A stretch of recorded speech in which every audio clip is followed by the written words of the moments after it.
जुलाई 2026 में GST collection में bumper उछाल आया है। क्या है इसका कारण? ये क्या संकेत दे रहा है? आपके लाइफ में इसका क्या प्रभाव पड़ने वाला है? आपके एग्जाम में इससे किस किस तरह के क्वेश्चंस आने वाले हैं?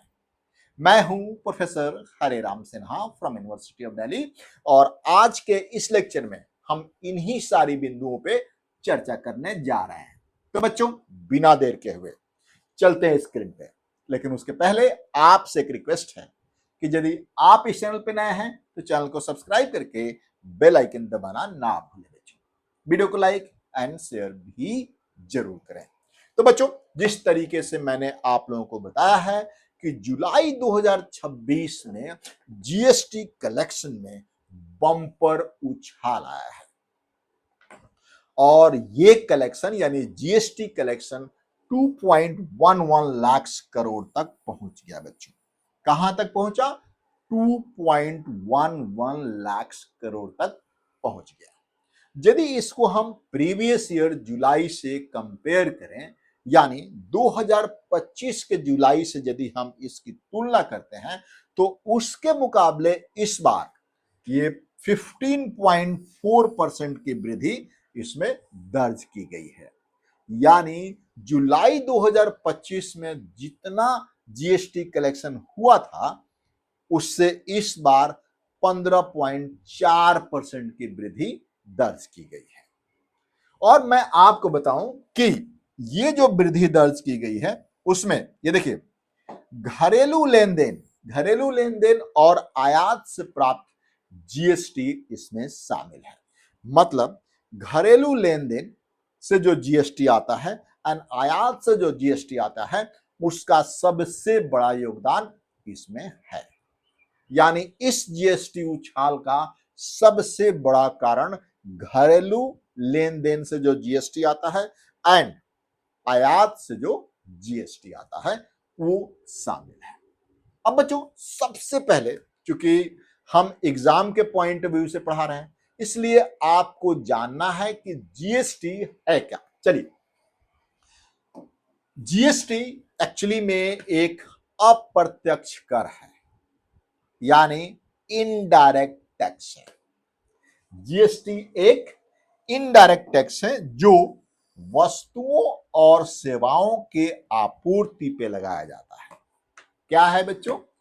जीएसटी एक अप्रत्यक्ष यानी इनडायरेक्ट टैक्स है जो वस्तुओं और सेवाओं के आपूर्ति पे लगाया जाता है। क्लियर है? तो जीएसटी और इंडिया में ये 1 जुलाई 2017 से को लागू किया गया। कब लागू किया गया बच्चों? 2017, 1 जुलाई 2017 से इसको लागू किया गया। ये आप लोग याद रखिएगा जरूर। एंड इसको लागू करने के लिए अपने संविधान यानी भारतीय संविधान में 101वां संशोधन किया गया। कौन सा संशोधन? 101वां संशोधन किया गया। एंड इसमें आर्टिकल जो आप देख रहे हैं यहां पे बच्चों, 101वां संशोधन किया गया और इसमें देखिए ध्यान से, आर्टिकल 246 ए जो है वो बताता है कि केंद्र और राज्यों को जीएसटी लगाने की शक्ति देता है।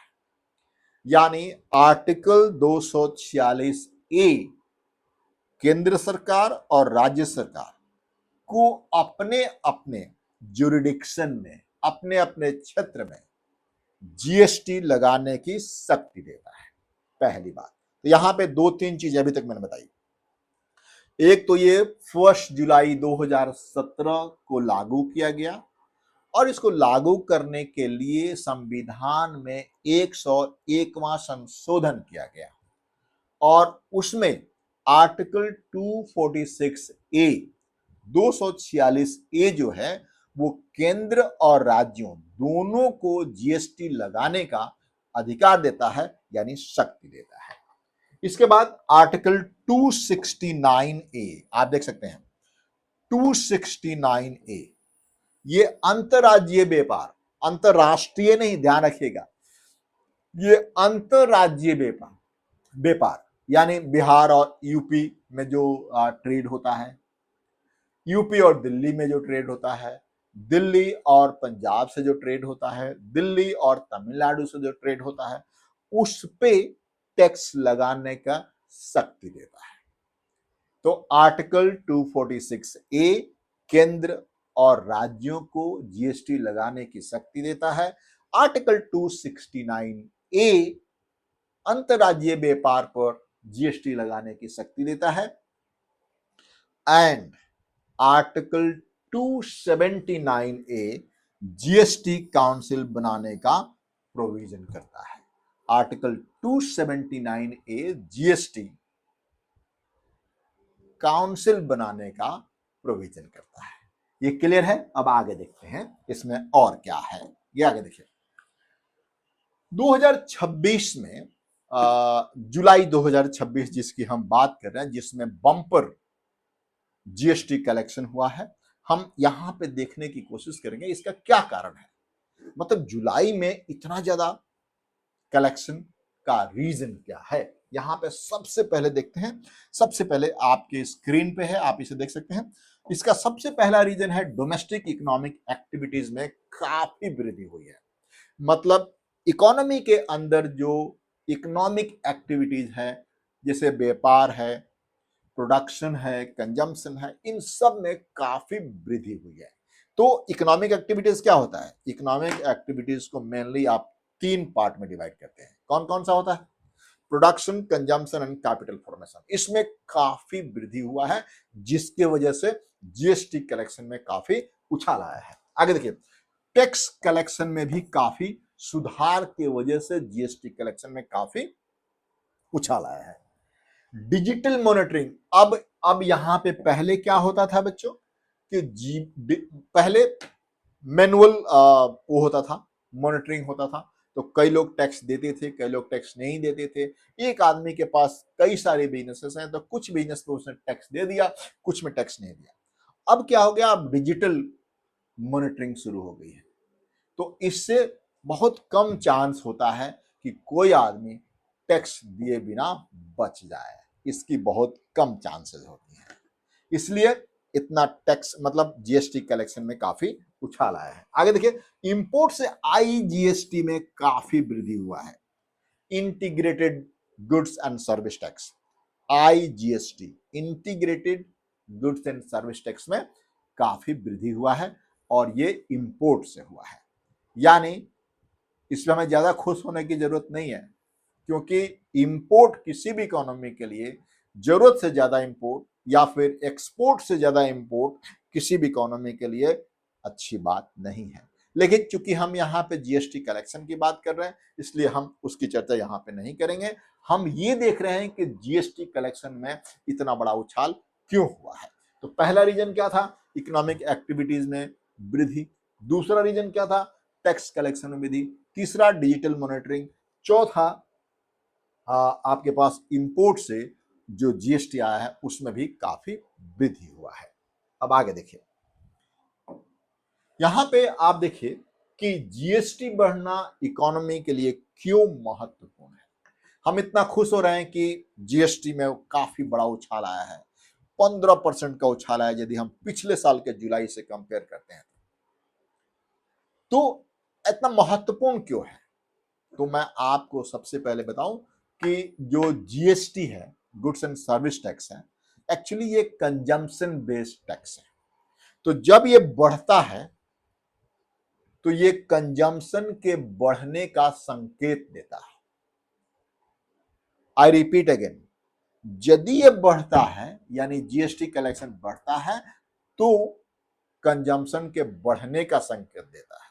इसका मतलब ये हुआ कंजम्पशन बढ़ेगा तो डोमेस्टिक डिमांड बढ़ेगा, डोमेस्टिक डिमांड बढ़ेगा तो प्रोडक्शन ज्यादा होगा, प्रोडक्शन ज्यादा होगा तो लोगों को रोजगार मिलेगा, लोगों को रोजगार मिलेगा तो इकोनॉमी में ग्रोथ होगा।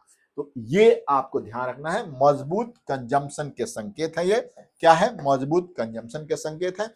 दूसरा यहां पे बात है फॉर्मलाइजेशन ऑफ इकोनॉमी।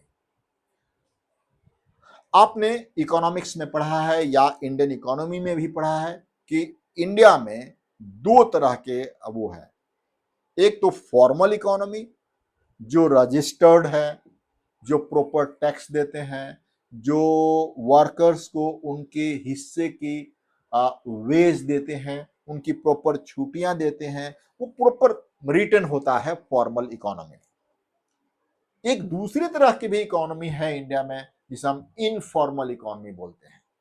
उसमें किसी तरह का रूल फॉलो नहीं किया जाता है, ना ही सैलरी का रूल फॉलो किया जाता है, ना ही टैक्स का रूल फॉलो किया जाता है, ना ही वो किसी तरह का रजिस्ट्रेशन है। तो जीएसटी की वजह से अब छोटे छोटे बिजनेस भी अपने आप को रजिस्टर्ड करने लगे हैं, ऑनलाइन पेमेंट करने लगे हैं।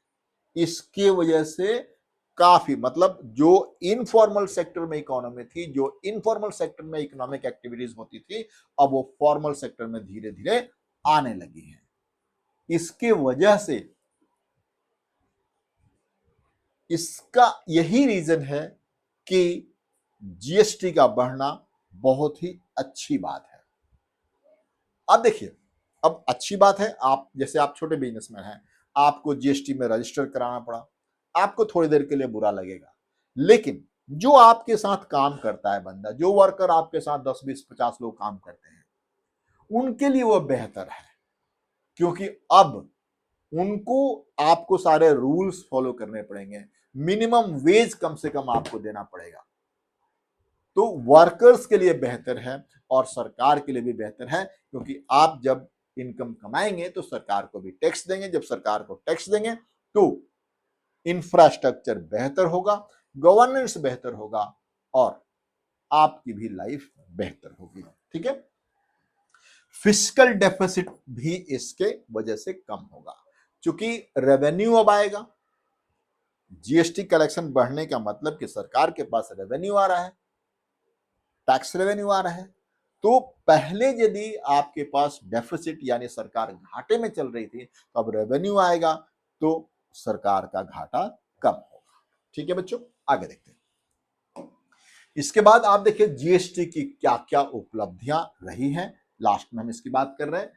वन नेशन वन टैक्स, पूरे भारत में अब एक ही टैक्स चल रहा है, that is called goods and service tax. पहले बहुत तरह के टैक्स होते थे, वैट होता था, एक्साइज ड्यूटी होता था, आपके पास सेल्स टैक्स होता था, ये बहुत सारे टैक्स होते थे। अब सबको मिला करके एक टैक्स बना दिया, that is called GST, that is goods and service tax. अब मैं यहां पे कुछ चीजें आपको ध्यान रखनी है। यदि इन्होंने एक वन नेशन वन टैक्स लगाया तो कुछ प्रोडक्ट को इसके बाहर नहीं रखना चाहिए था। मैं यहां पे सरकार के लिए बोल रहा हूं कि सरकार ने जिस पे उसको ज्यादा फायदा है उसको जीएसटी से बाहर रखा, जैसे पेट्रोलियम को जीएसटी से बाहर रखा। कुछ ऐसे ऐसे प्रोडक्ट हैं जिसको सरकार के पास ज्यादा टैक्स आता है, वो उसने जीएसटी से बाहर रखा, यानी सरकार के अपने फायदे हैं तो उसने जीएसटी से उसको बाहर रखा। यहां पे ध्यान रखना, वन नेशन वन टैक्स नहीं हुआ फिर। ठीक है, व्यापार में अब सुविधा होने लगा। अब चूंकि हर जगह आपको टैक्स नहीं देना है, टैक्स पे टैक्स नहीं देना है, अब व्यापार आपके लिए इजी हो गया एंड टैक्स बेस भी बढ़ा। अब चूंकि जो इनफॉर्मल सेक्टर में थे अब वो फॉर्मल सेक्टर में आ गए, इसलिए टैक्स का बेस बढ़ गया, सरकार के पास अब ज्यादा टैक्स आएगा। जो पहले बिना टैक्स के अपना बिजनेस करते थे अब वो नहीं करेंगे। बच्चों, इस तरह से मतलब जीएसटी से आपके एग्जाम में बहुत सारे क्वेश्चंस आ सकते हैं, जैसे कि आईजीएसटी से क्वेश्चंस आएगा, एसजीएसटी से क्वेश्चंस आ सकता है, या फिर सीजीएसटी से क्वेश्चंस आ सकता है।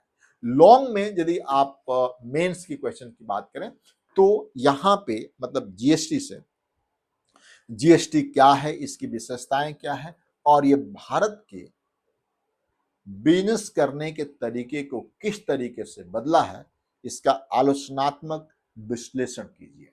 इस तरह के भी क्वेश्चंस कई बार आपके मेंस में देखा गया है।